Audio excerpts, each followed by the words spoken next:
सिया राम तुम्हारी चरणन में प्यार किसी का हो जाए।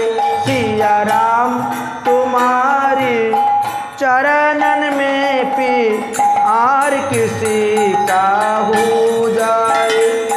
दो चारों की तो बात नहीं, संसार उसी का हो जाए।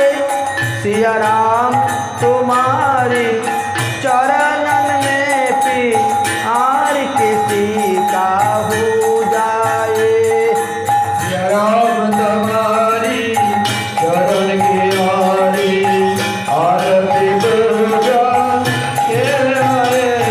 सिया राम तुम्हारी चरणन में प्यार किसी का हो जाए।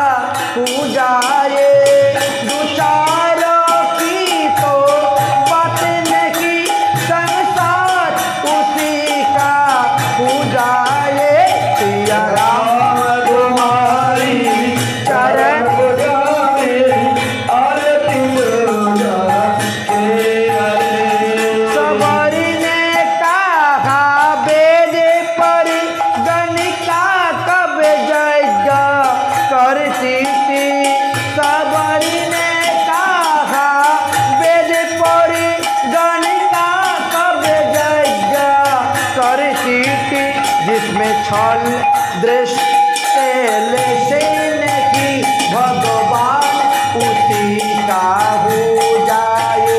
जिसमें छल दृष्टि से नहीं, भगवान उसी का हो जाए। ओ सिया राम तुम्हारी चरण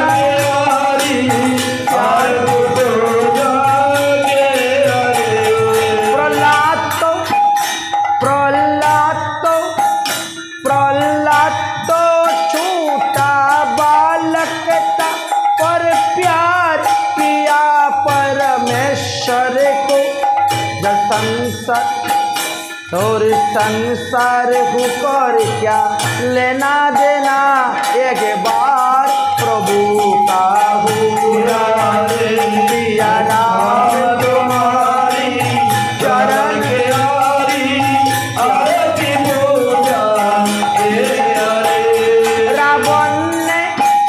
रावण ने प्रभु से बैर किया, अब भी चिता जलाती है। वन भक्त विभीषण शरण परागर, द्वार उसी का हो जाए। ओ सिया राम तुम्हारी चरण प्यारी आरती पूजा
चैत्रमासे नवम्यान्तो जातुम रायम स्वयं हरि, पुनर्वशो वृक्षं संजुगताकृति सकामोधा।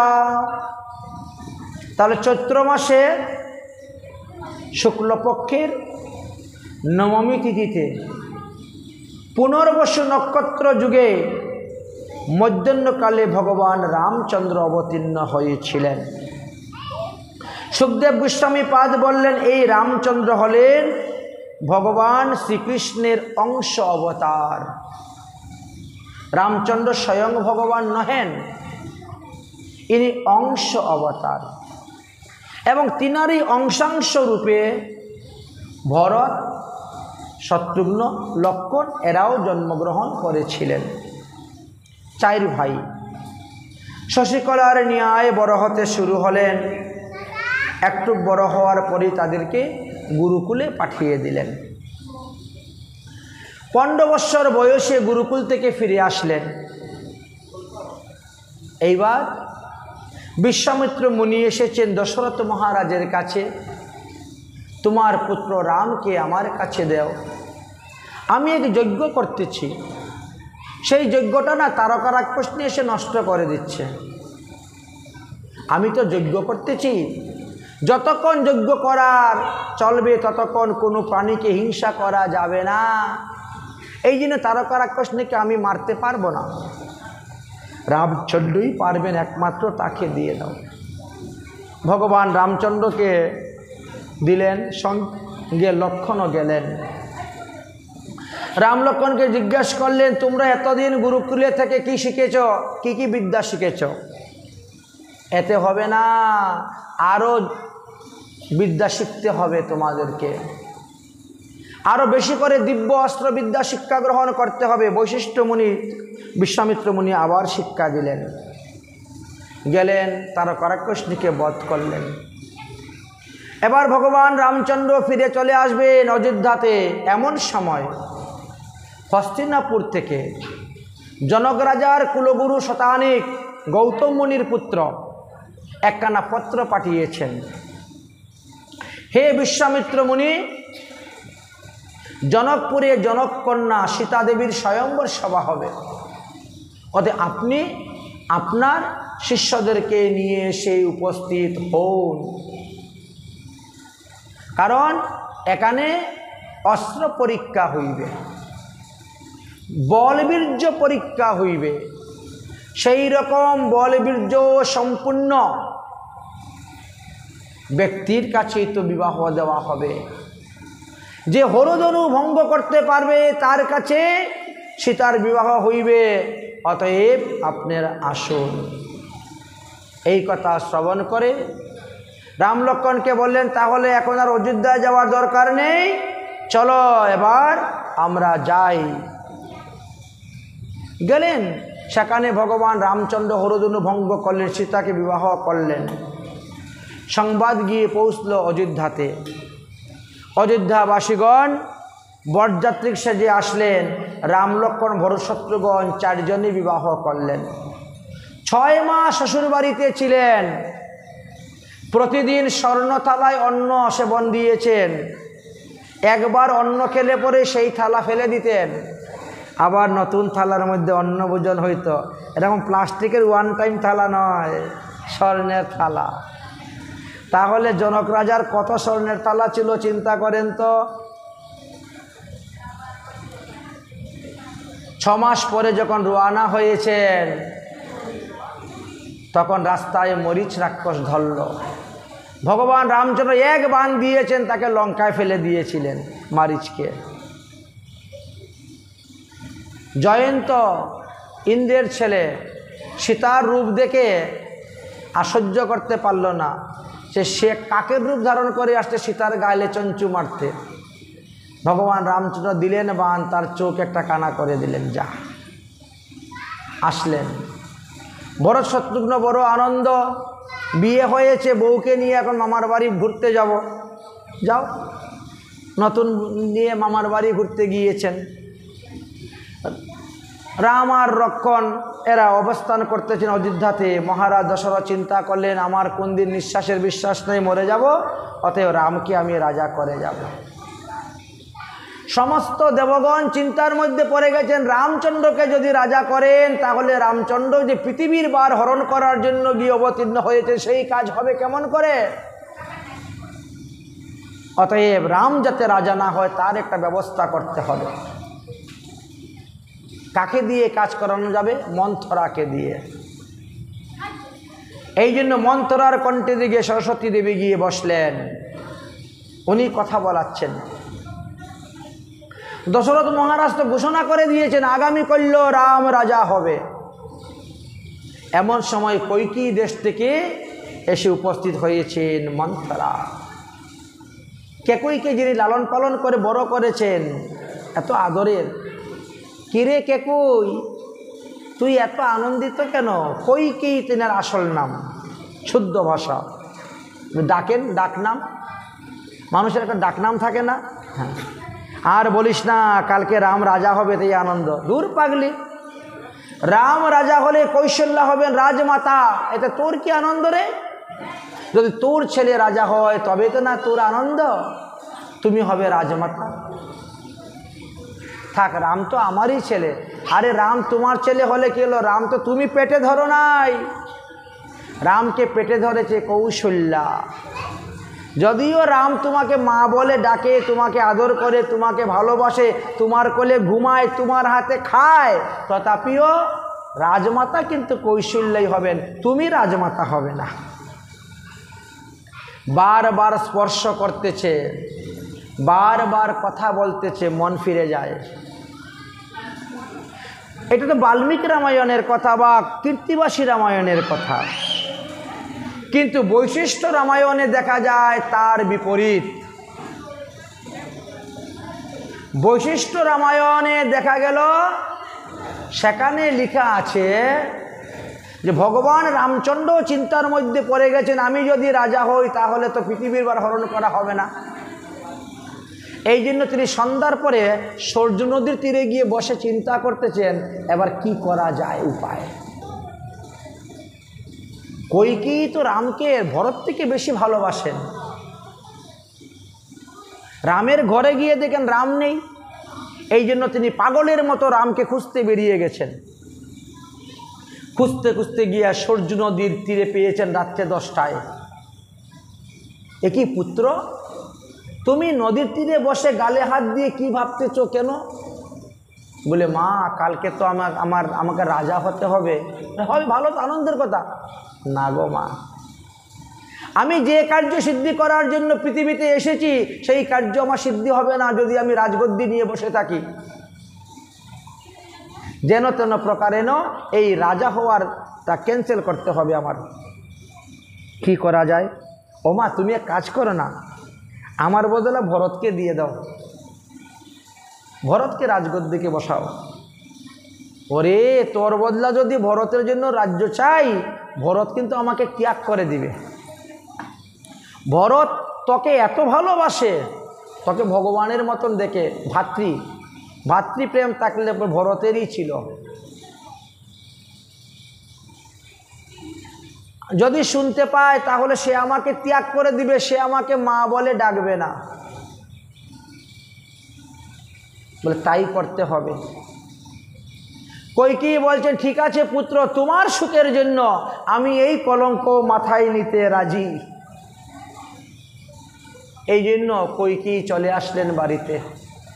মন্থরা তখন বুদ্ধি দিল, শুনো, দশরথ মহারাজ যতবার যুদ্ধ করতে গিয়েছেন তুমি ছিলে তার যুদ্ধের রথের সারথি।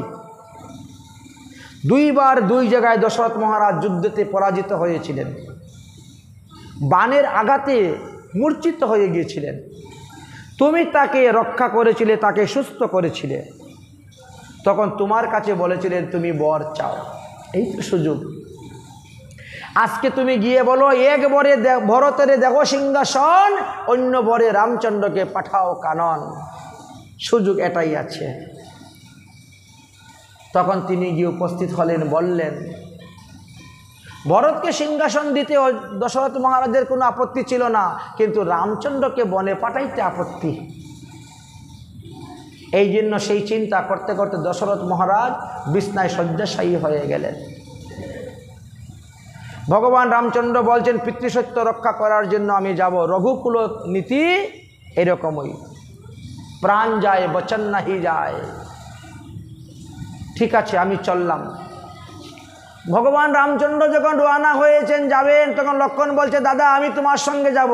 না রে ভাই তুই ঘরে থাক, মাতা পিতার সেবা কর। না, আমি তোমার সঙ্গে যাব। সীতা বলছে আমিও যাব। বারবার নিষেধ করা সত্ত্বেও তারা মানবে না। আরে বনবাস তো আমার, তোদের তো বনবাস নয়। কিন্তু তারাও যেতে রাজি। এই জন্য রাম লক্ষ্মণ সীতা তিনজনেই বনবাসে রওনা হয়ে গেলেন। সুমন্ত হলো রথের সারথি। অযোধ্যা থেকে রথ নিয়ে রওনা হয়ে গেছেন। অযোধ্যার সীমানা পার হয়ে গেছেন। সুমন্ত, এর আগে তুমি রথ নিয়ে যেও না। এর আগে গুহক রাজের রাজ্য, তোমার অধিকার নাই রথ নেওয়ার। এবার এইখান থেকে তুমি রথ নিয়ে চলে যাও। সুমন্ত যাচ্ছে না। যাও সুমন্ত, গিয়ে বলো বাড়িতে আমরা ভালো আছি। যাচ্ছে না। অনেক কষ্ট করে যাচ্ছেই না। যতক্ষণ পর্যন্ত ভগবান রামচন্দ্রকে দেখা যায় ততক্ষণ পর্যন্ত দাঁড়িয়ে এক নজরে তাকিয়ে আছে। যখন আর ভগবানকে দেখা যাচ্ছে না রামচন্দ্রকে, তখন সুমন্ত ফিরে যাচ্ছে। গুহক চণ্ডালের এখানে গিয়ে উপস্থিত হয়েছে। সে মনে করছে কোন দেশে রাজা আসতেছে রে আমার রাজ্য দখল করার জন্য। অস্ত্রশস্ত্র নিয়ে যুদ্ধের জন্য প্রস্তুত হয়ে গেল। কিন্তু শেষে দেখলো যে না, এরা আমাদের রাজ্য দখল করতে আসে নাই। নিজের ভুল বুঝতে পারলো, রামচন্দ্রের সঙ্গে বন্ধুত্ব করলো। এক রাত্রি ভগবান রামচন্দ্র অবস্থান করলেন। এবার নদী পার করার পালা, আমাদেরকে দেও, আমরা এখন যাব বনবাসে। বনবাসে রওনা হয়েছেন। নদীর ওই পারে দেখা যাচ্ছে নৌকা। ভগবান রামচন্দ্র ডাকতেছেন, ও মাঝি ভাই, মাঝি ভাই, তোমার নৌকাটা নিয়ে আসো। এটা ঠাকুরের এখানে ভোগ লাগাও।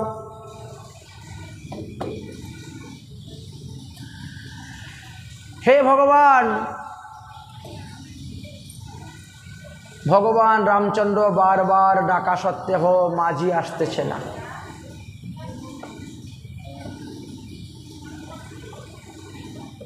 মাঝি আসতেছে না। লক্ষ্মণ বলতেছে, প্রভু বুঝতে পারছি না আপনার লীলা। আপনি স্বয়ং ভগবান। মন্দিরে ভোগ লাগাও তুলসী দিয়ে। আপনি স্বয়ং ভগবান। আপনি যাকে বলেন আও, সে আসে না।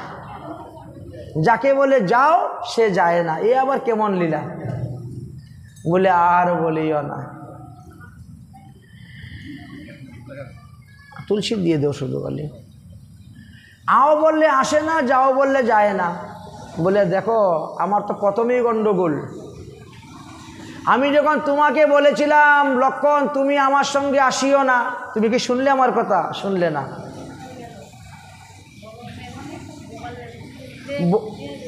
বনির সময়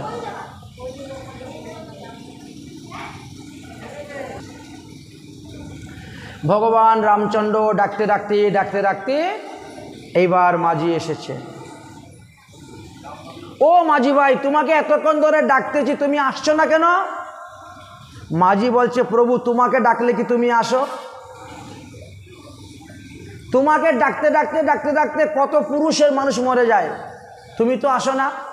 ভগবান বলছেন, এটা আমার ঘরের নিয়ম, আমাকে ডাকলেই আমি আসি না। তো সেও বলছে, এটা আমার ঘাটের নিয়ম, আমাকে ডাকলেও আমি আসি না। আচ্ছা চলো চলো, এবার নদী পার করবো। বলে দাঁড়াও, নদী পার করবো বললেই কি নৌকায় উঠলে হবে? হবে না। কেন? প্রভু আমি জানতে পেরেছি তুমি স্বয়ং ভগবান রামচন্দ্র। তোমার পায়ের ধুলা লেগে পাথর মানুষ হয়েছে। অহল্যা পাথর ছিলেন, মানুষ হয়ে গেছেন। এখন তোমার পায়ের ধুলা লেগে যদি আমার নৌকাটা মানুষ হয়ে যায়, তাহলে তো আমার বিপদ, আমার রুজি রোজগার বন্ধ হয়ে যাবে। তারপরে বাড়িতে গেলে তো আবার ঝগড়া। ঘরে যেটা আছে সেটা আবার কি বলবে? ঘরে যেটা আছে সেটা কি বলবে?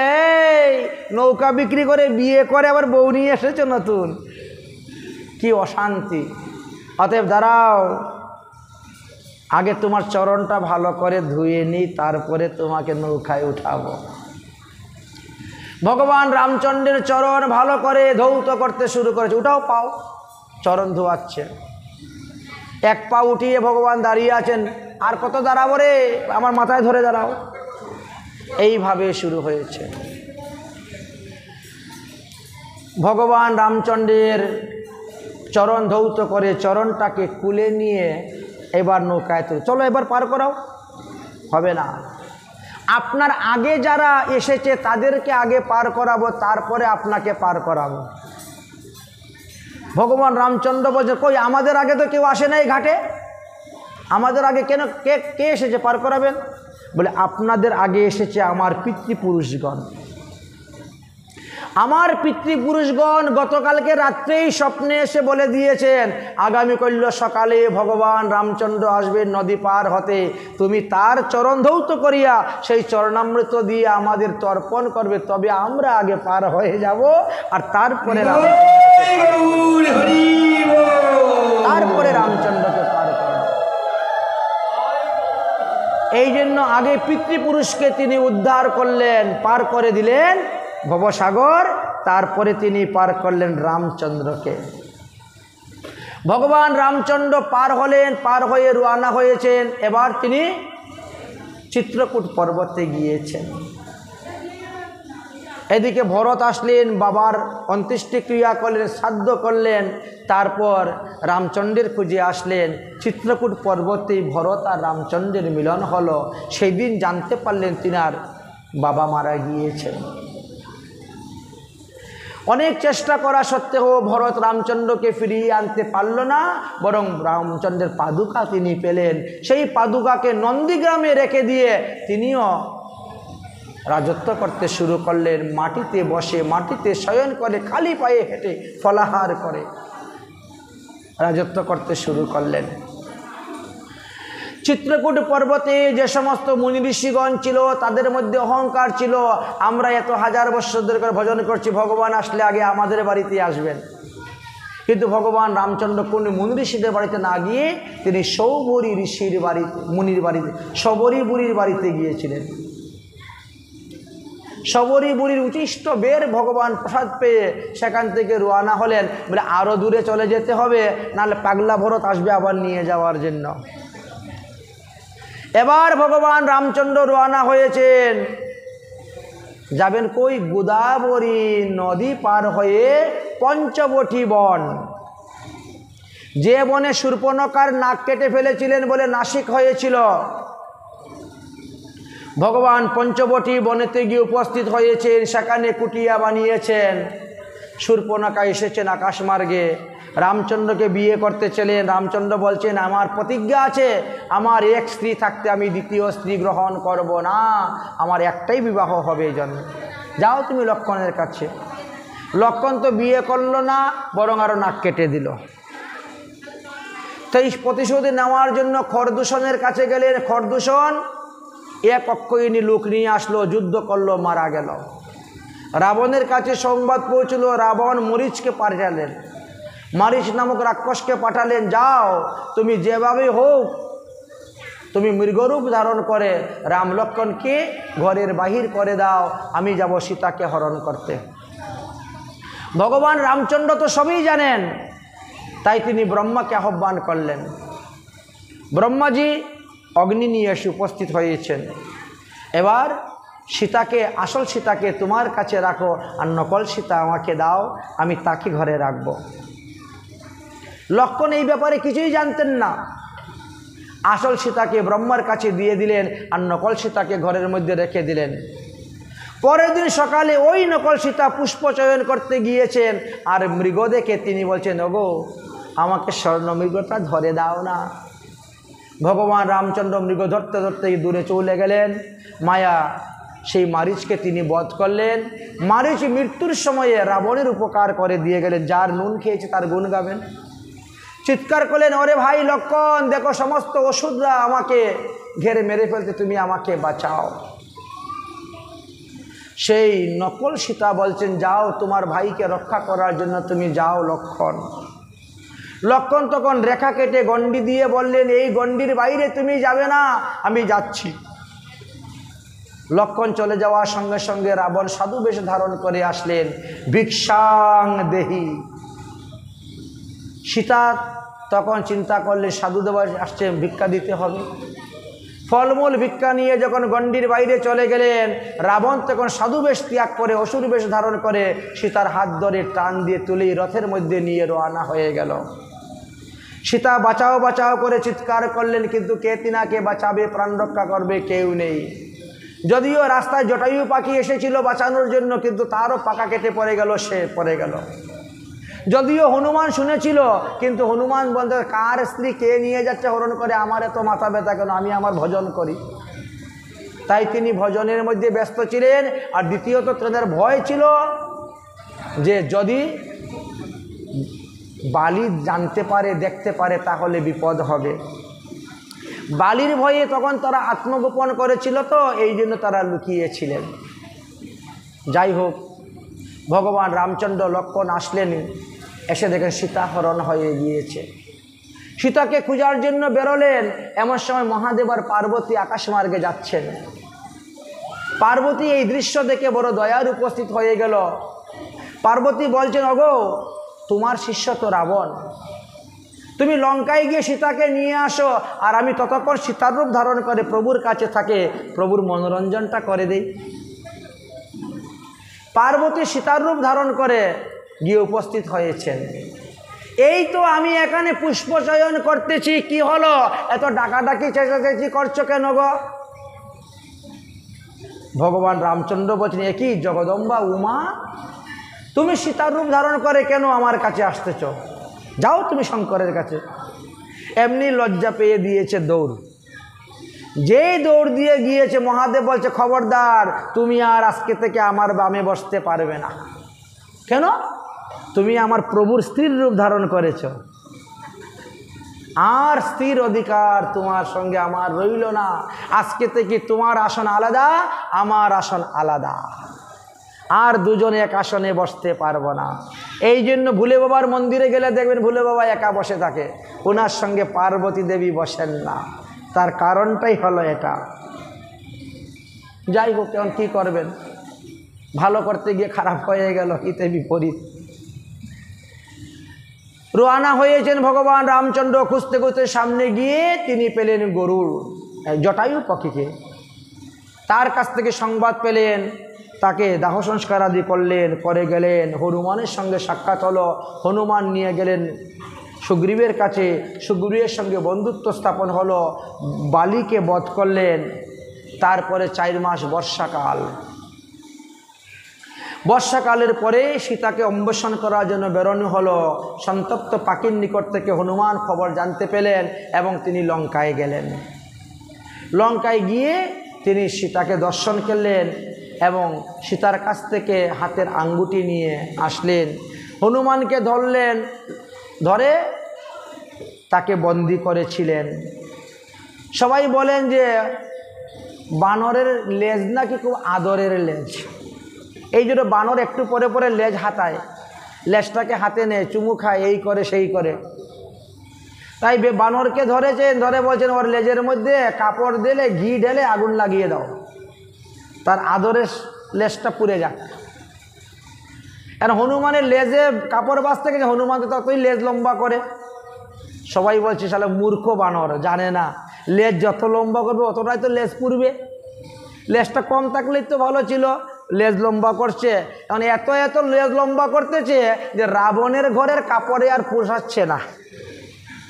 রাবণ তখন বলছে, এই সবার ঘর থেকে কাপড় নিয়ে আসো, সবার ঘর থেকে ঘি নিয়ে আসো, এনে তার লেজের মধ্যে বাঁধো, দেখি কত লেজ লম্বা করতে পারে। এখন সবার ঘর থেকে ঘি এসেছে, কাপড় এসেছে, এবার তো হনুমানের লেজে আগুন লাগিয়ে দেওয়া হয়েছে।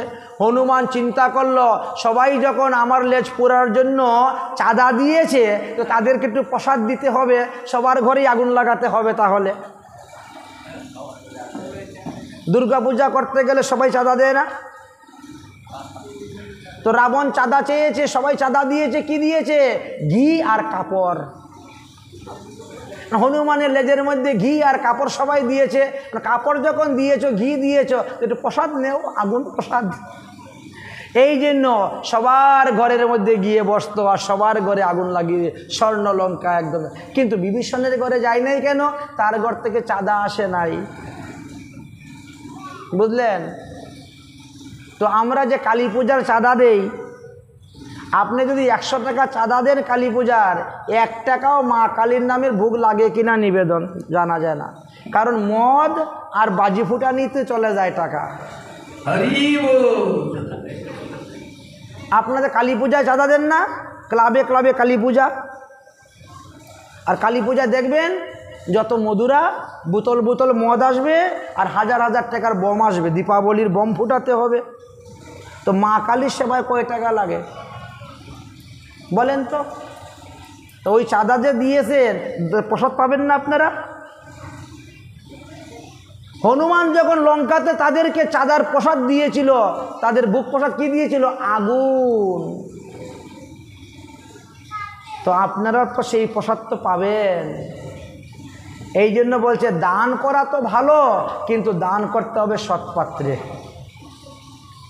দাতব্য ইতি ইয়দ দানং দিয়তে অনুপকারিণী দেশে কালে চ পাত্রে চ তদ্দানং সাত্বিক স্মৃতম।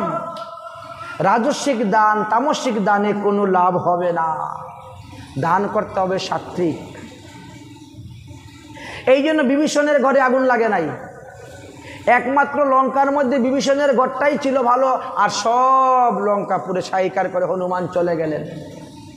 ভগবান রামচন্দ্রকে আঙ্গুটি দেখালেন, প্রমাণ পেয়ে গেলেন, চলো। ভগবান রামচন্দ্র আসলেন, সমুদ্র বন্ধন করার জন্য চেষ্টা করলেন, স্তুতি ভক্তি করলেন, আসে না। তখন তীরধেনু হাতে নিলেন, তখন ত্রাহিমাম ত্রাহিমাম করে সমুদ্র দেবে সে উপস্থিত। নল নীলের কৃপাতে সমুদ্র বন্ধন হয়ে গেল, পাথর ভাসতে শুরু হলো, লঙ্কায় গিয়ে পৌঁছিলেন। রাম রাবণের যুদ্ধ হলো, ১৬ লক্ষ পুত্র ৬ লক্ষ নাতি, বংশে না রইল বংশে দিবার একজন বাতি, সবাইকে বধ করলেন। বিভীষণ রামচন্দ্রের শরণে গিয়েছিল বলে তিনি রাজত্ব পেলেন, 4 যুগের অমর হলেন। লোককে সত্যি মিথ্যা পরীক্ষা করার জন্য তখন ওই সীতার অগ্নি পরীক্ষা হয়েছিল। বাস্তবে ছিল নকল সীতাকে অগ্নিতে দিয়ে দিব, আর আসল সীতা ব্রহ্মার কাছ থেকে নিয়ে আমি অযোধ্যায় যাব। তো সীতা তো তখন 5 মাসের গর্ভবতী ছিলেন। অযোধ্যাতে ভগবান রামচন্দ্র গিয়ে যখন উপস্থিত হয়েছে, সবাই বলছেন আমরা এবার বিজয় উৎসব পালন করব। ভগবান রামচন্দ্র বললেন এখন বিজয় উৎসব না, দীপাবলির দিন বিজয় উৎসব পালন করব। এই জন্য অযোধ্যাতে দীপাবলিতে বিজয় উৎসব পালন করা হয়েছিল ভগবান রামচন্দ্রের। উৎসবের দিন ভগবান রামচন্দ্র এত দয়াময় হয়ে গেলেন, তিনি বলছেন আজকে যে যা চাইব তাই আমি দান করব।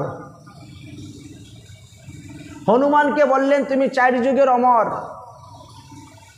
জাম্বুমানকে বললেন তুমি 10,000 সিংহের বল, দ্বিবিধ বানরকে বললেন তোমার শরীরে 10,000 হাতির বল, বিভীষণকে বললেন তুমি কিছু চাইলে না বন্ধু, তুমি লজ্জা করিও না, আজকে আমি দাতা হয়ে বসেছি। হ্যাঁ, ভগবান রামচন্দ্র দাতা হয়ে বসেছেন, যে যা চাইবে তাই তিনি দান করবেন।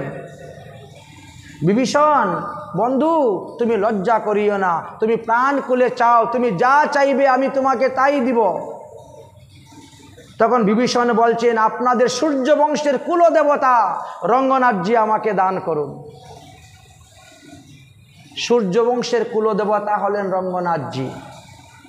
দক্ষিণ ভারতে গিয়ে আপনারা যে রঙ্গনাথজিকে দর্শন করে আসেন, এই রঙ্গনাথজি ভগবান রামচন্দ্র সেবা করে গেছেন, রামচন্দ্রের পিতা দশরথ সেবা করে গেছেন, দশরথের পিতা অজয় সেবা করে গেছেন, অজয়ের পিতা রঘু সেবা করেছেন। এইভাবে করতে করতে একবারে বৈবস্বত মনু পর্যন্ত সূর্যবংশের এই কুলদেবতা। বিভীষণ বললেন দান যদি করবেন তাহলে আপনাদের কুলদেবতা এই রঙ্গনাথজি আমাকে দান করুন। ভগবান না রামচন্দ্র তখন তাদের কুলদেবতা রঙ্গনাথজিকে বিভীষণের কাছে দান করলেন। বিভীষণ এই কুলদেবতাকে নিয়ে আকাশ মার্গে উড়ে গেলেন। উঠে রওনা হয়ে গেছেন, লঙ্কায় যাবেন। কিন্তু দক্ষিণ ভারতে যখন কাবেরী নদীর টাপুতে গিয়ে উপস্থিত হয়েছেন, তখনই রঙ্গনাথজি বিশ্বাম্বর মূর্তিতে ভার হয়ে গেলেন। বিভীষণের সেই রাক্ষস তপস্যা, রাক্ষস বিধানের দ্বারা কোনো শক্তি কাজ করল না, আর সহ্য করতে পারল না ভার। ভগবান রঙ্গনাথজিকে সেখানে রেখে দিলেন, চরণে পরে ক্ষমা ভিক্ষা চাইলেন, প্রভু কি অপরাধ, কেন যাচ্ছেন না? বলে আমি তোমার লঙ্কায় যাব না। লঙ্কা তখন নৌকা যুগে 6 মাসের রাস্তা, যাওয়া যাবে না। আমি লঙ্কায় চলে গেলে ভারতবর্ষীরা আমাকে দর্শন করবে কেমন করে? তুমি তো রাক্ষস, তুমি দিনের মধ্যে 2বার 3বার এই সমুদ্র পার হতে পারো আকাশ মার্গে। তুমি আসবে, আমার পূজা করবে, ভোগ লাগাবে, যাবে, আসবে, আরতি করবে, শয়ন দিবে, যাবে। অতএব আমি এই স্থান ত্যাগ করে যাব না। সেই থেকে রঙ্গনাথজি সেই দক্ষিণ ভারতে রয়ে গেলেন। চলে গেলেন বিভীষণ। ভগবান রামচন্দ্র দেখলেন যে প্রজারা সন্তুষ্ট নহে। সীতা দেবীকে বামে নিয়ে রাজগদ্দিতে বসেছেন, রামচন্দ্র বলে সন্তুষ্ট নন, কারণ সীতার চরিত্রের সন্দেহ। সীতা 5 মাসের গর্ভবতী। প্রজাদের সন্তুষ্টের জন্য ভগবান রামচন্দ্র সীতাকে তখন ত্যাগ করলেন অশোক বনে। তখন বললেন, যাও তাকে বনের বাল্মীকি মুনি তপোবনে ছেড়ে দিয়ে আসো। সীতা দেবী বাল্মীকি মুনি তপোবনে থাকলেন। সেখানে তিনার লবকুশ নামে 2 পুত্র সন্তান জন্মগ্রহণ করল। বহুদিন পরে ভগবান রামচন্দ্রের ইচ্ছা হলো, আমি একটি অশ্বমেধ যজ্ঞ করব।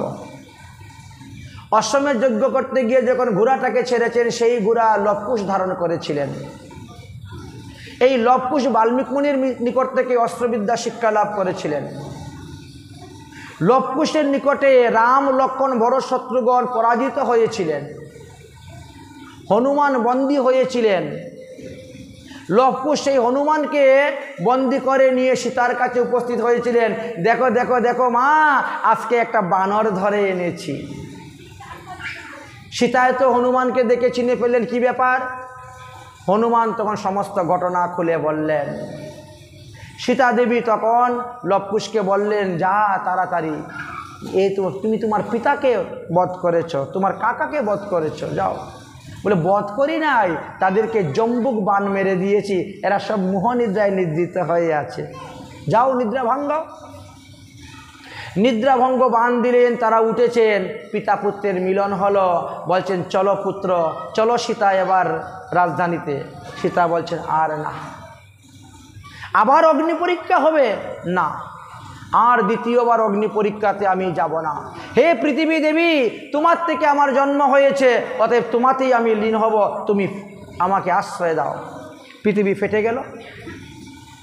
পৃথিবী যখন ফেটে গেল, আর তখনই সীতা প্রবেশ করতে শুরু করলেন।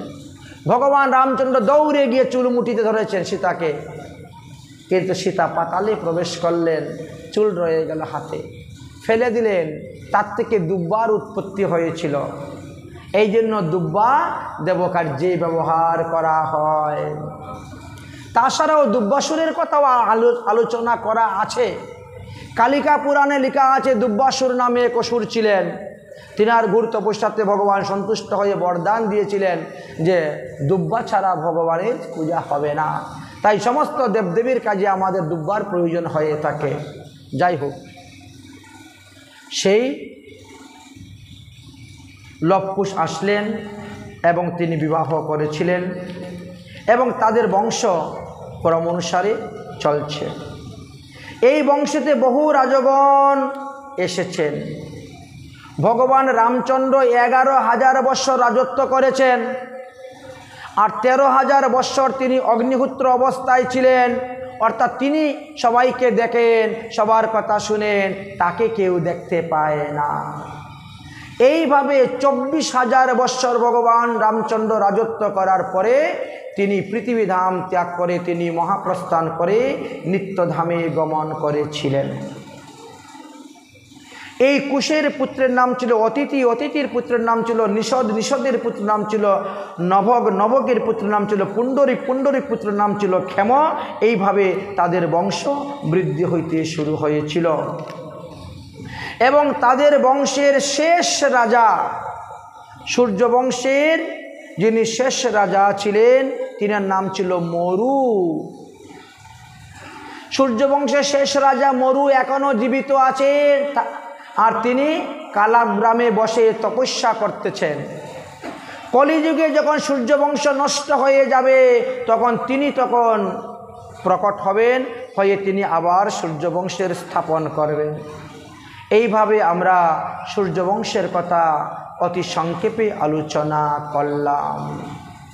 শ্রীরামচন্দ্র কৃপালু ভজমন হরয় ভব ভয় দারুণম শ্রী নবপদ্ম কুঞ্জ মুখ পর কুঞ্জ পদ পর কুঞ্জনম শ্রী রামচন্দ্র কৃপালু ভজমন হরয় ভব ভয় দারুণম নব কঞ্জলোচনা পূজ্য মুখ পর পূজ্য পর পদ কুঞ্জনম কন্দর্প অগণিত অমিত ছবি নব নীল নিরুদ সুন্দরম পটপিত মানুষ তরিত রুচি শুচি নৌমোজন কতু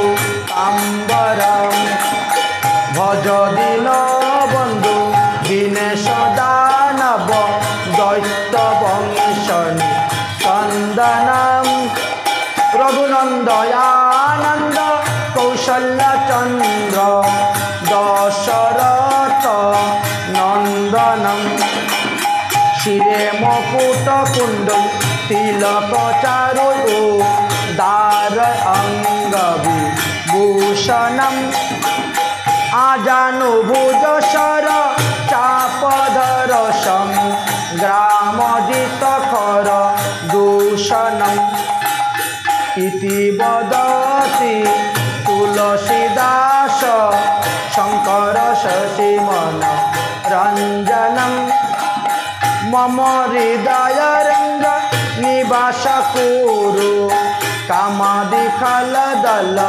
গুঞ্জনম কামাদি খল দল গুঞ্জনম কামাদি খল দল গুঞ্জনম। বলো সিয়াপতি রামচন্দ্র ভগবান কি। পতিত পাবন রামচন্দ্র ভগবানের লীলা কথা আমরা সংক্ষেপে আলোচনা করলাম। এই স্থানে আমাদের সূর্যবংশের কথা বিশ্রাম। এবার আমরা চন্দ্রবংশে প্রবেশ করব।